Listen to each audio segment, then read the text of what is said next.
ഉദരസംബന്ധമായ ശസ്ത്രക്രിയയെ തുടർന്ന് അനാരോഗ്യ കാരണങ്ങളാൽ പാപ്പ ലോക യുവജന ദിനത്തിൽ സംബന്ധിക്കുമോ എന്ന കാര്യം അനിശ്ചിതത്വത്തിലാണെന്ന അഭ്യൂഹങ്ങൾ പരക്കെ വ്യാപിച്ചിരുന്നു. ഈ കിംവദന്തികൾക്ക് അന്ത്യം കുറിച്ചുകൊണ്ടാണ് പാപ്പ തന്നെ വീഡിയോ സന്ദേശത്തിലൂടെ തന്റെ ലോക യുവജനദിന പങ്കാളിത്തം സ്ഥിരീകരിച്ചുകൊണ്ട് രംഗത്ത് വന്നിരിക്കുന്നത്. താൻ ലിസ്ബണിലേക്ക് പോകാൻ തയ്യാറാണെന്നും ആരോഗ്യപ്രശ്നങ്ങൾ ഇതിൽ നിന്നും തന്നെ തടസ്സപ്പെടുത്തുന്നില്ലെന്നും ഫ്രാൻസിസ് പാപ്പ പറഞ്ഞു.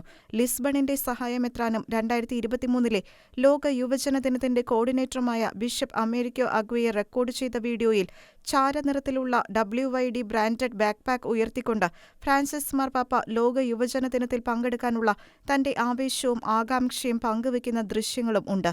ഞാൻ തയ്യാറാണ്, എല്ലാ ഒരുക്കങ്ങളും പൂർത്തിയായി, എനിക്ക് പോകാൻ തിടുക്കമായി എന്ന് ഫ്രാൻസിസ് പാപ്പ പറയുന്നതും വീഡിയോയിൽ വ്യക്തമാണ്. രോഗപ്രശ്നങ്ങളാൽ തനിക്ക് പോകാൻ കഴിയില്ലെന്ന പൊതുവായ ധാരണ ഉണ്ടായിരുന്നുവെങ്കിലും ഇപ്പോൾ ഡോക്ടർ തനിക്ക് പോകാനുള്ള അനുമതി തന്നെന്നും അതിനാൽ പ്രസ്തുത സംഗമത്തിൽ നിങ്ങളോടൊപ്പം താൻ ഉണ്ടാകുമെന്നും യുവാക്കളെ അഭിസംബോധന ചെയ്ത വീഡിയോയിൽ പാപ്പ കൂട്ടിച്ചേർത്തു. 86-കാരനായ ഫ്രാൻസിസ് മാർപാപ്പ ഓഗസ്റ്റ് 2 മുതൽ 6 വരെ പോർച്ചുഗൽ സന്ദർശിക്കും. കുമ്പസാരിപ്പിക്കുക, കുരിശിന്റെ വഴി പ്രാർത്ഥന നടത്തുക, ജാഗരണ പ്രാർത്ഥനയിൽ സാന്നിധ്യമറിയിക്കുക, ഓഗസ്റ്റ് 6 ഞായറാഴ്ച ദിവ്യബലി അർപ്പിക്കുക തുടങ്ങി നിരവധി ലോക യുവജനദിന പരിപാടികൾ പാപ്പയുടെ അജണ്ടയിലുണ്ട്.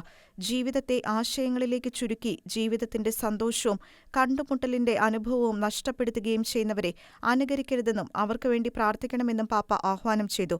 വ്യക്തമായി ചിന്തിക്കാനുള്ള ബുദ്ധിയുടെ ഭാഷ, ആഴത്തിൽ അനുഭവിക്കാനുള്ള ഹൃദയത്തിന്റെ ഭാഷ, ചിന്തിക്കുന്നതും അനുഭവിക്കുന്നതും പ്രവർത്തിക്കുവാനുള്ള കൈകളുടെ ഭാഷ എന്നിവ യുവാക്കൾ കൈമുതലാക്കണമെന്നും പാപ്പ വ്യക്തമാക്കി.